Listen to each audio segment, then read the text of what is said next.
بہت سارے شادی شدہ جوڑے ایسے ہیں کہ جن کی شادی ہو گئی لیکن بچے نہیں ہو رہے. رپورٹ کرائی، ٹیسٹ کرایا تو ساری چیزیں نارمل ہے. مرد کے ٹیسٹ کرایا وہ بھی نارمل، بیوی کے ٹیسٹ کرایا وہ بھی نارمل. نہ رسولی ہے، نہ گانٹ ہے، کچھ نہیں ہے، اور پھر بھی بچے نہیں ہو رہے. تو دیکھو، بات یہ ہے کہ ہر چیز ٹیسٹ میں نہیں آتی. بعض دفعہ بچے دانی کمزور ہوتی ہے، یا اس میں سوجن ہوتی ہے، یا ہارمونز کا مسئلہ ہوتا ہے.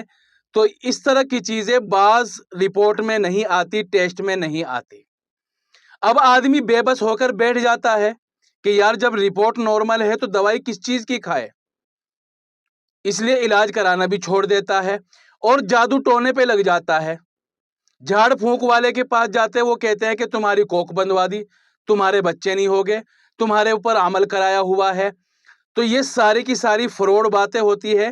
ان چکروں میں نہیں آنا چاہیے. میں آج دوائی بتاؤں گا کہ اگر کسی کی رپورٹ نارمل ہے، اگر کمی آئی بھی ہے رپورٹ میں تو ہلکی پھلکی اگر کوئی کمی آتی ہے تو وہ بھی نارمل ہی مانی جاتی ہے. تو جو لوگ جن کی رپورٹیں نارمل ہے اور جن کے بچے نہیں ہو رہے، یہ تو بالکل ہی نہیں ہوئے بچے، یہ ایک دو بچے ہونے کے بعد آگے بچے نہیں ہو رہے اور وہ بچہ پیدا کرنا چاہ رہے. تو دیکھو، ایسا ایک تو میں نے بتلا دیا کہ کبھی کبھی پرابلم ایسی ہوتی ہے کہ جو رپورٹ میں نہیں آتی. اسی طرح دماغ پر دباؤ پڑنے کی وجہ سے، ڈپریشن کی وجہ سے، انزائٹی کی وجہ سے، اس کی وجہ سے بھی ایسا نہیں ہوتا. تو ایسے شادی شدہ حضرات جن کی رپورٹ نارمل ہے اور بچے نہیں ہو رہے، ایک تو نیند اچھے سے اچھی لے. ٹھیک ہے، نیند کو پورا کرے، دیر تک جاگنے کی عادت نہ ڈالے. اور جو نسخہ میں بتانے والا ہوں اس کو استعمال کرے.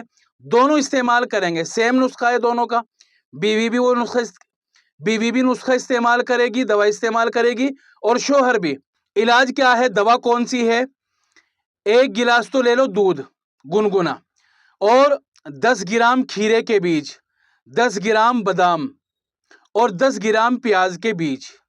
تینوں کا الگ الگ پاؤڈر بنا لو، اور تینوں جو ہے نا اس 1 گلاس دودھ میں ڈال دو. 2 چمچ شہد بھی ڈال لو. ٹھیک ہے جی، ثابت نہیں ڈالنے بادام وغیرہ، پیس کر ڈالنے ہیں، اس میں پاؤڈر بنا کر ڈالنا ہے دودھ میں، اور 2 چمچ شہد بھی ڈال لینا ہے. اور صبح کو نہار منہ خالی پیٹ پینا ہے. یہ ایک آدمی کی بتائی ہے میں نے. یا شوہر بھی اسی طرح بنا کر پیے گا اور بیوی بھی اسی طرح بنا کر پیے گی. اور یہ کورس ہوگا 40 دن کا. 40 دن اس طرح بنا کر استعمال کرے دونوں، صرف نہار منہ ایک ٹائم. انشاءاللہ جو کمی سمی رہ گئی ہے، جو پرابلم بچہ پیدا ہونے میں آڑ بن رہی ہے، وہ ختم ہو جائے گی.